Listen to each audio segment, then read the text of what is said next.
So, you say you want the truth. Oof. All right, guys, get ready. Here's the truth. Ronald Darby, ooh, it was bad.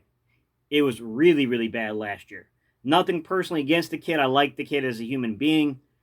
Whew. Last season as our corner and basically really our most experienced corner when Mills was out, it wasn't good, guys. So yeah, let's just get into it, guys.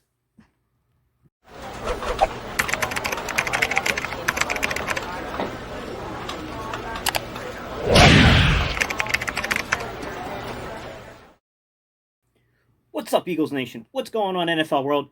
How you doing, division rivals? This is Steven Hyder with Gate City Sports Channel, the sports channel where the cerebral NFL fan comes for about 10 minutes of daily content. Good morning, good afternoon, or good evening, whenever it is you get around to watching us. Once again, guys, my name is Steven Hyder, and this is Gate City Sports Channel. All right, y'all, today's topic. Let me just put this out there. Everyone's a critic. I know. Everyone's a critic. I get it. I get it. As an NFL football player, I would not want to trade shoes. I would not want my job performance to be so obviously out there for everyone to critique and review. You're constantly under scrutiny. You're constantly being criticized. But if I'm going to be real, you're also really compensated well for it. So I get it. I understand that there is an element of irony to this because, obviously putting things out on film, the same thing could be done to us in return. I get it. However, when I ran film of Ronald Darby, I can't lie, guys. I walked away. I knew it was going to be bad, but I walked away even more frustrated than I ever thought I was going to be. I couldn't help but be angry and angry and angrier because it just felt like every time I pulled plays of 15 yards or greater, at least 65, 70% of the time, it seemed like it was Ronald Darby on the receiving end of that. I mean, it was ridiculous for a guy that missed a lot of games to still be, look, the guy played the first few weeks of the season. Then he was out like weeks 4 through I don't know, was it 7 guys he was out? Came back week 8. I thought in week 8, 9, week 11, and week 12, I thought he had a pretty good run. And I'm going to be as fair as I can be and show you the good along with the bad. I thought he had a good run for a few weeks there. And then with Miami and then that Giants game, it was heading in the wrong direction, and we can see it.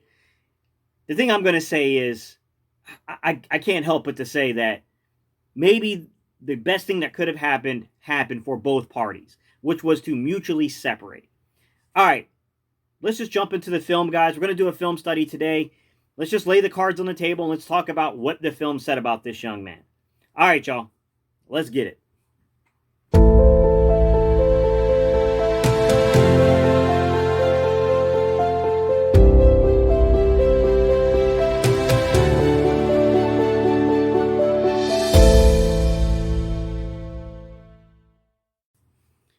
Okay, ladies and gents. The most ideal situation when approaching these type of things would be to have an exclusive with the player while you're running the film to give them their just due to defend their actions in the coverage. Unfortunately, that's not going to happen at this date and time, so the only way I feel like I can, bring balance to this conversation is by starting off with some of the good I saw on film to make it a little more of a balanced thing here, guys, all right? So I'm going to take us back to that New England game, and I'm going to show you a play that I thought was a pretty well-defended play by, Ronald Darby. I mean, all things considered, I thought he played extremely well on the play. All right, y'all. Let's roll that film. A game within a week, all that same stuff. Coming back over to Brady from... All right, guys. Sorry about breaking the film up here, but a couple reasons what I got to do is number one is so I don't get a copyright strike, but number two is let's just talk for a second here before I finish running the film. This is an incredibly difficult play for a cornerback to make. There's a lot of misdirection on this play. There's a good chance if you're a corner, you're getting drawn in on that particular play unless you've seen this on film before. Let's watch how it rolls out and let's give Darby his just due for this particular play. Who now hurls it downfield and is broken up.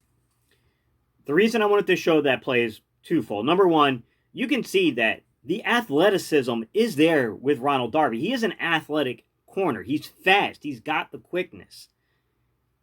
Underneath certain circumstances in ideal situations, especially playing off in more of a zone where he can sit back and reading diagnosed the play, I think he's actually a really good defender. Like, if you give him a chance to sit back and diagnose the play, he can get there. I believe this is a really good example because this is a well-disguised coverage defense. The Eagles show you 6 players in the box, but the truth be told, they're in a cover 3. They're dropping 4 defenders back. Both those linebackers are going to drop back into their, zone responsibilities. Then you got the nickel corners in a zone responsibility, and then McLeod is playing the hook concept in a zone responsibility. This is a very, very well-disguised play, and watch how McLeod and watch how Darby work off of each other in this coverage. Can you see him dropping back? Look at that. Now, I'm going to freeze it here, and this is what I want you guys to pay attention to. Watch as this ball gets released from Russell Wilson. Watch the break on the ball by Ronald Darby. This is where I think he was really good at, if I'm going to be quite honest. In a zone system, I do think he could be effective. At times. If he's kind of playing outside in his responsibility, he's good. When you ask him to do something that's maybe a little more complex, he didn't always live up to the hype, but I can definitely see merit to the zone coverage conversation here. Perfect example. What I just showed you in Seattle. Sitting back, reading it, shooting it. The problem is, guys, when you put him on faster guys, which to his defense, Philip Dorsett is fast. When you put him on faster guys, though, and you look at the overall body of work of his, especially guys who have contested catch abilities, he doesn't play the ball well in the air, especially in man coverage. He was a huge liability for the Eagles in man coverage. And that's what I want to get in here too, guys. This is where I'm about to flip it over and show you the pure film of it all. All right, y'all, let's get it. All right, guys, I'm going to return us back to the Seattle game, and I'm going to give you a different perspective and a different look. This is Ronald Darby in man-to-man coverage. You may ask yourself, Gate, how can you tell the difference between man and zone? When you're looking at single high safety, you're looking at, generally speaking, 2 possibilities, maybe 3 with cover 6, but what you're generally looking at is cover 1 or cover 3. Cover 3 being your zone concept, cover 1 being your man concept. What you're really looking for is motion from the receivers to see if you got people following. And then also you have to watch after the release off the line of scrimmage. Watch your linebackers, watch your nickel back, see if they're in a man concept. It's a dead giveaway if it's cover 1 or cover 3. In this particular situation, you can see right here as I run the film, you got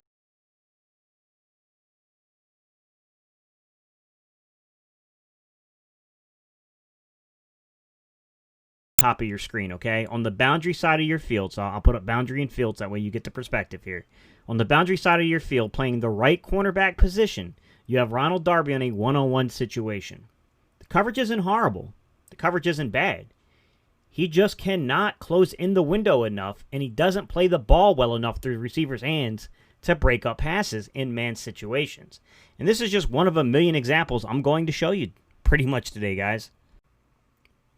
Okay, ladies and gents, film study number 2 here is against Washington week 1.